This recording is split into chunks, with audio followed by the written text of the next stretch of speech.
geral, né, professor? Perfeito, galerinha. Agora nós vamos ver a aula 47.1. É a nossa aula de revisão geral. Fiquem todos atentos a cada slide, viu? Porque daqui a pouco tem o quê, Tatá?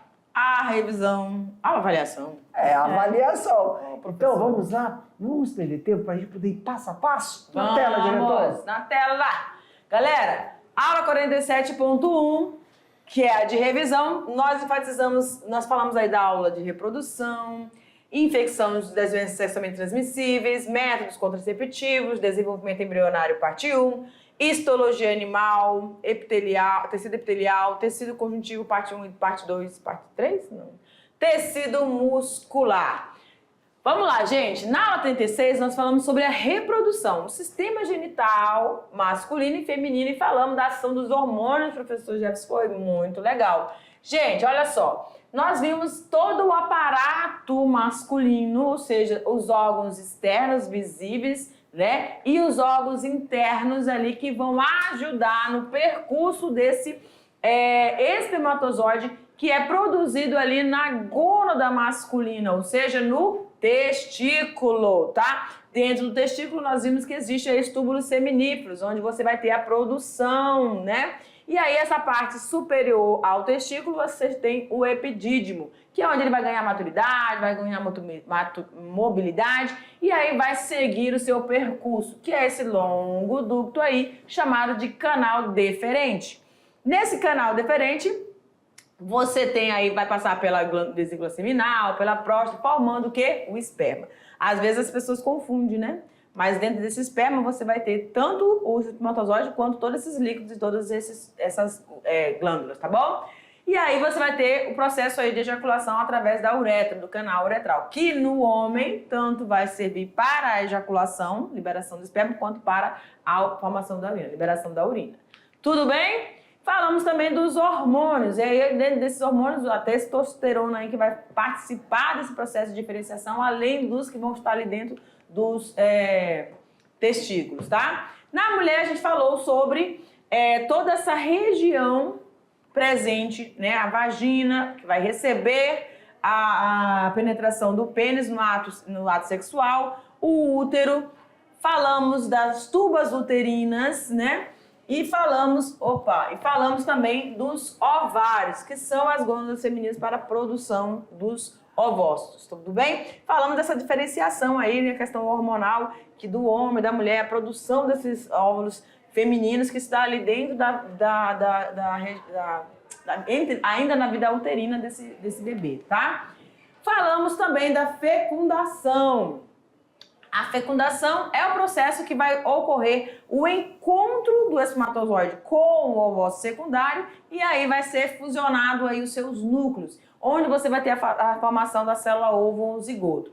Falamos do ciclo menstrual da mulher, né, onde você tem aí a primeira menstruação, a menarca, que vai desencadear todo o processo, tem toda a questão hormonal para liberação, preparação dessa mulher para uma possível gestação. Quando não acontece esse encontro, você vai ter a formação da menstruação, que é a descamação lá do endométrio.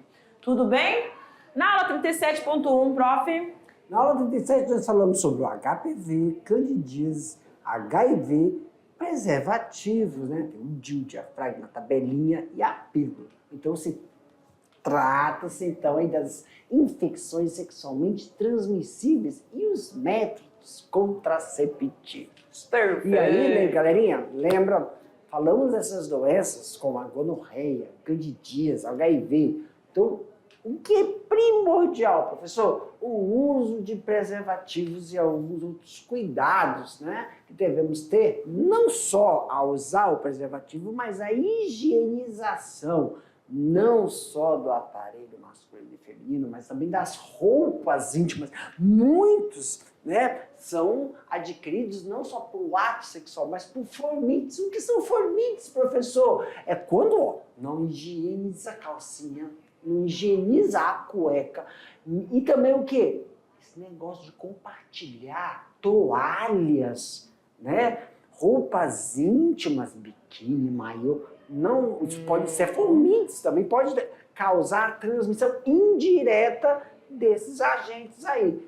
Claro que não, viu só que o negócio não é só o uso de um preservativo, mas também cuidados com a higiene para a gente amenizar, diminuir esse tipo de infecção. Alguns métodos contraceptivos, né, são mais adotados para quê, professor?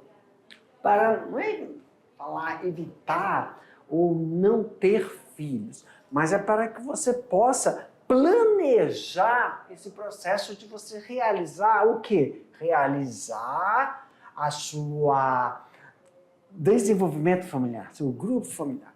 Então tem algumas barreiras que a gente pode utilizar, ou barreiras, cirurgias, algumas temporárias, definitivas, você consegue realizar isso. Ou alguns dispositivos, tanto para masculino quanto para feminino.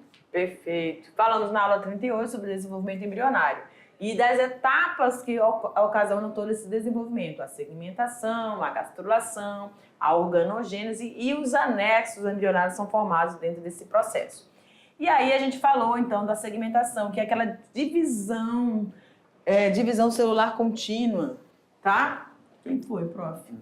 Volta aqui pra gente, diretor. Olha só, então quando a gente está vendo no quadro, pessoal, esse desenvolvimento, lembra? Desenvolvimento do processo de organização dos folhetos embrionários, nós temos alguns anexos.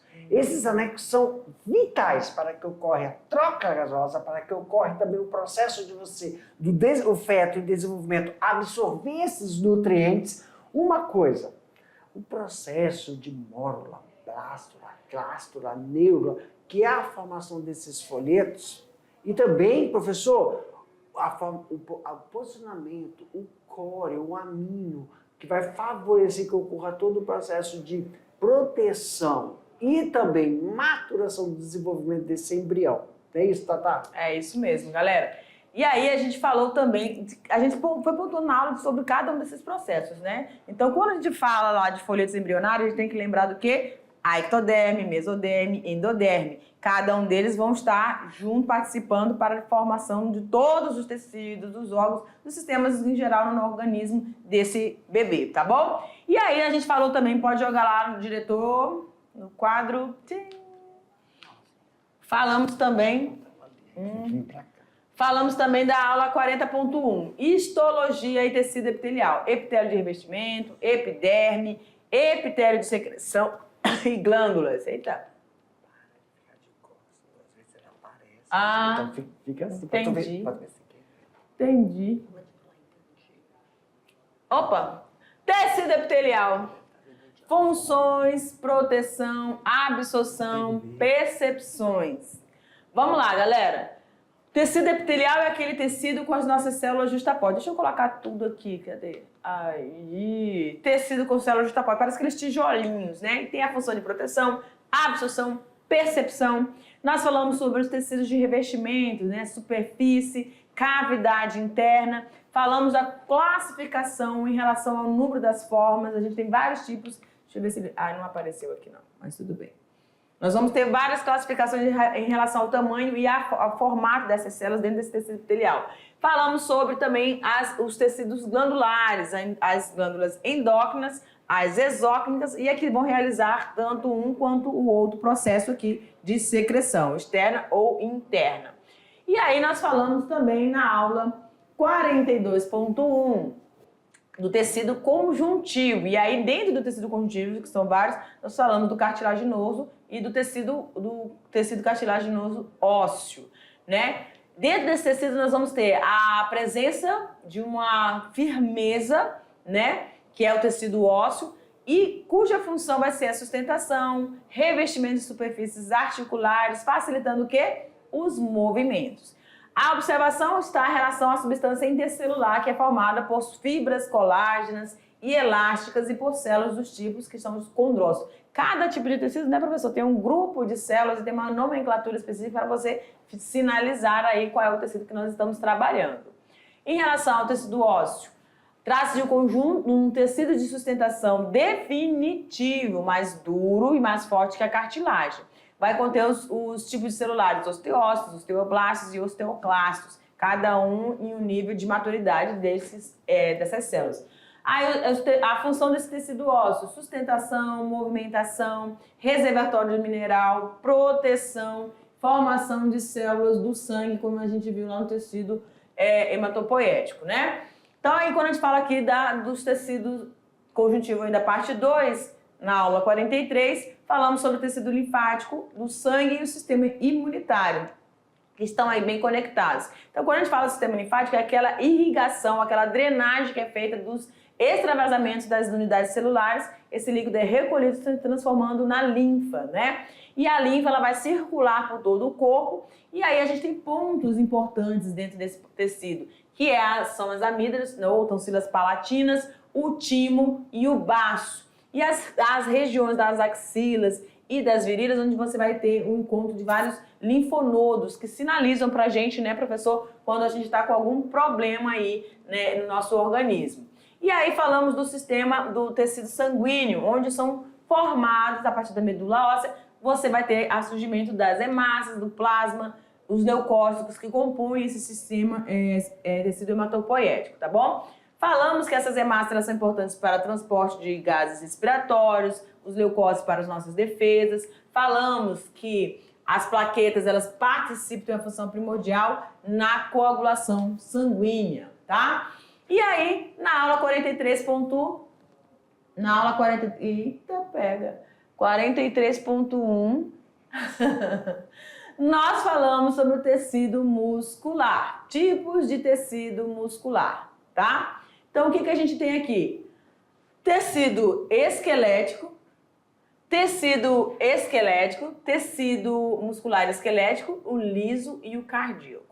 Quando nós falamos nessa aula sobre esses tipos celulares, né, tipos de tecidos, nós vimos que o esquelético é aquele que vai ter a contração voluntária, ou seja, o ato de eu sentar, levantar, correr, caminhar, erguer alguma coisa, resolver uma situação, um fight, né? Enfim, essa musculatura que vai estar presente é a musculatura esquelética e ela tem estrias, né? O esquelético estriado. Isso faz com que ela tenha maior vigor, mais força. E aí a gente vai ter também nessas fibras musculares vários núcleos, tá bom? Então a presença de fibras, de estrias, elas representam que eles têm maior resistência, vão precisar de maior força. E aí a gente falou do cardíaco. No cardíaco, já está falando, sinalizando, né, professor? Não tem dúvida nenhuma na hora de uma prova. É aquele que vai estar formando a região ali do miocárdio.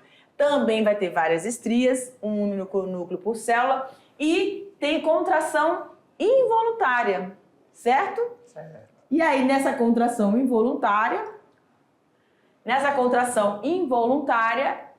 a gente, quando começa o nosso desenvolvimento, a gente estudou ali no desenvolvimento embrionário, quando a gente começa o nosso desenvolvimento embrionário, o coraçãozinho é o primeiro órgão ali que vai começar a bombear esse sangue. E através desse bombeamento, nós vamos encontrar, então, todo o processo. Na musculatura lisa, te acalma. Na musculatura lisa, nós vamos ter órgãos específicos aí, por exemplo, na região do esôfago, para facilitar os movimentos peristálticos, para conduzir o bolo alimentar até o estômago. No estômago você vai continuar tendo esses movimentos, essas contrações através dessa musculatura lisa. Tudo bem, galera? Bora? E aí, ó, chega aqui pra gente, galerinha. Você vai pegar, obviamente, seu material, né, professor? Com muito cuidado, com muita cautela. Se necessário, rever algumas aulas na íntegra, não é, prof? Não tem problema. Você vai dar uma olhada lá, reforçar um pouquinho mais e a gente espera, tem certeza que vocês vão tirar uma boa nota, tá certo? É o que nós desejamos, tá bom? Excelente prova para vocês. Calma, tranquilidade, não precisa de desespero, não. Leia a questão com cuidado, com muita atenção e só marque quando você realmente tiver certeza, tá bom? Um grande abraço, a gente se despede aqui do primeiro ano, professor. Tchau, tchau. Tchau!